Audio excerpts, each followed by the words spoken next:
मंडळी नमस्कार। मंडळी यंदाच्या लोकसभा निवडणुकीमध्ये मुंबईमधल्या 3 जागा महाविकास आघाडीने जिंकल्या। त्यात ठाकरेंच्या सेनेनं 2 तर काँग्रेस एका जागेवर विजय मिळवला।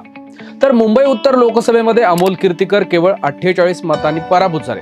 पराभवाचं अंतर अतिशय कमी असल्या कारणाने मुंबईमध्ये शिवसेना उद्धव ठाकरेंचं वर्चस्व आहे असं म्हणायला काही हरकत नाही। त्या तुलनेत शिंदेंच्या सेनेचा केवळ एक उमेदवार जिंकून आला। रवींद्र वायकर हे केवळ 48 मतांनी निवडून आले। आगामी विधानसभा निवडणुकीच्या दृष्टिकोनातून राज्यातल्या विधानसभा मतदारसंघासोबतच मुंबईमधल्या महत्त्वाच्या विधानसभा जागांबाबत महायुती आता जोरदार तयारी करत आहे असं बोललं जात आहे। या जागा वाटप करत असताना महायुतीमध्ये भाजप, शिवसेना, शिंदेसेना, राष्ट्रवादी अजित पवार यांचा पक्ष तसंच राज ठाकरेंचा मनसे या पक्षाचाही मुंबईमध्ये चांगला प्रभाव आहे। त्यामुळे मुंबईच्या महत्त्वाच्या जागांमध्ये मनसे देखील लढू शकते। तसंही मनसेची मुंबईत चांगली ताकदही आहे आणि मनसेला त्यातल्या त्यात उद्धव ठाकरे यांच्या विरोधात महायुतीकडून राज ठाकरेंच्या रूपाने ठाकरे कार्ड दिलं जाऊ शकतं आणि त्यासाठी राज ठाकरे यांना मैदानात उतरवण्याची तयारी महायुतीने केल्याचं बोललं जातंय। नुकतंच राज ठाकरे यांनी मुख्यमंत्री एकनाथ शिंदे यांची भेट घेत उद्धव ठाकरे यांच्या विरोधातल्या काही जागांवर लढण्यासंदर्भातली चर्चा केली असल्याचं सांगितलं जातंय।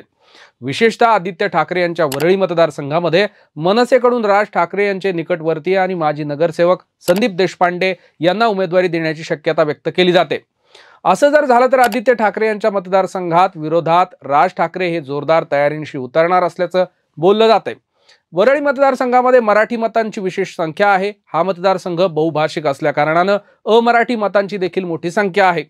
2019 सालच्या निवडणुकामध्ये पहिल्यांदाच आदित्य ठाकरे या मतदारसंघातून विधानसभेवर निवडून गेले। तेव्हा त्यांना 89,248 इतकी मतं मिळाली होती। तर त्यांच्या विरोधात असणारे राष्ट्रवादीचे उमेदवार सुरेश माने यांना केवळ 21,821 इतकी मतं मिळाली होती। हा आदित्य ठाकरे यांचा त्यावेळी मोठा विजय होता। तेव्हा शिवसेना महायुतीसोबत होती। शरद पवार यांचा राष्ट्रवादी पक्ष सध्या हा महाविकास आघाडीसोबत असल्या कारणाने आदित्य ठाकरे यांना शरद पवार यांच्या पक्षाचा इथं पाठिंबा असेल।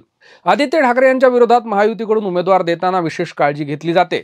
या मतदारसंघात भाजप किंवा शिंदेसेना उमेदवार देण्याची शक्यता कमी आहे। भाजप किंवा शिंदेसेनेचा उमेदवार दिल्यास त्याचा प्रतिकूल परिणाम होऊन त्याचा फायदा हा आदित्य ठाकरे यांच्या पथ्यावर पडेल असं राजकीय विश्लेषक सांगतायत। त्यामुळेच मनसेकडून इथं महायुतीचा उमेदवार दिला जाऊ शकतो अशी शक्यता आता व्यक्त केली जाते। संदीप देशपांडे यांनी तशा पद्धतीने तयारी देखील केल्याचं बोललं जातंय। यंदाच्या लोकसभा निवडणुकीमध्ये मुंबई दक्षिण लोकसभा मतदारसंघात ठाकरेंच्या सेनेचे अरविंद सावंत हे विजयी झाले। सावंत यांचा विजय झाला असला तरी त्यांना वरळी मतदारसंघातून यंदाच्या लोकसभेला 64,844 इतकी मतं मिळाली। 2019च्या तुलनेत सावंत यांचं लीड थोडं या मतदारसंघात कमीही झालं।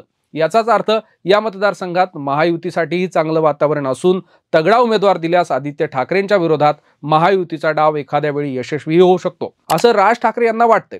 दरम्यान शिंदे सेनेच्या अनेक नेत्यांनी आदित्य ठाकरे यांना शिवसेना फुटीपासून वरळी विजयाचं आव्हान देखील दिलं आहे। आदित्य यांनी वरळी मतदारसंघातून विजय होऊन दाखवावं अशा पद्धतीचं वक्तव्य शिंदे सेनेच्या अनेक नेत्यांनी केलं होतं। तसंच भाजपचे नितेश राणे यांनी देखील आदित्य ठाकरे यांनी या मतदारसंघातून निवडून येण्यासंदर्भात आव्हान दिलं आहे।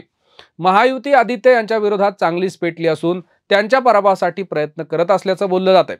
तसं पाहिलं तर आदित्य ठाकरे यांच्या पूर्वी सचिन अहिर हे राष्ट्रवादी काँग्रेसचे नेते या मतदारसंघातून निवडून येत होते। मात्र त्यांनी शिवसेनेत प्रवेश केल्यानंतर त्यांना विधान परिषदेवर आमदार करण्यात आलं आणि आदित्य ठाकरेंसाठी ही जागा तत्कालीन महायुतीनं सोडवली होती। असं असलं तरी महाविकास आघाडीच्या पाठिंब्यानं आदित्य ठाकरे हे या मतदारसंघात बाजी मारतील अशी शक्यता राजकीय विश्लेषक आता व्यक्त करतायत। संदीप देशपांडे यांनी आजवर मनसेची भूमिका अनेकदा मांडताना आपण पाहिलंय। अशा वेळी देशपांडे यांनी ठाकरेंच्या सेनेवर आणि नेत्यांवर मोठे आरोपही केले। विशेषतः महानगरपालिकेतल्या ठाकरेंच्या कार्यकाळातल्या अनेक निर्णयावर समीक्षाही देशपांडे करत आले। त्यामुळे त्यांचा रोख हा कायम ठाकरे यांच्याकडेच राहिल्यानं आपण आजपर्यंत राहिल्याचं पाहिलंय।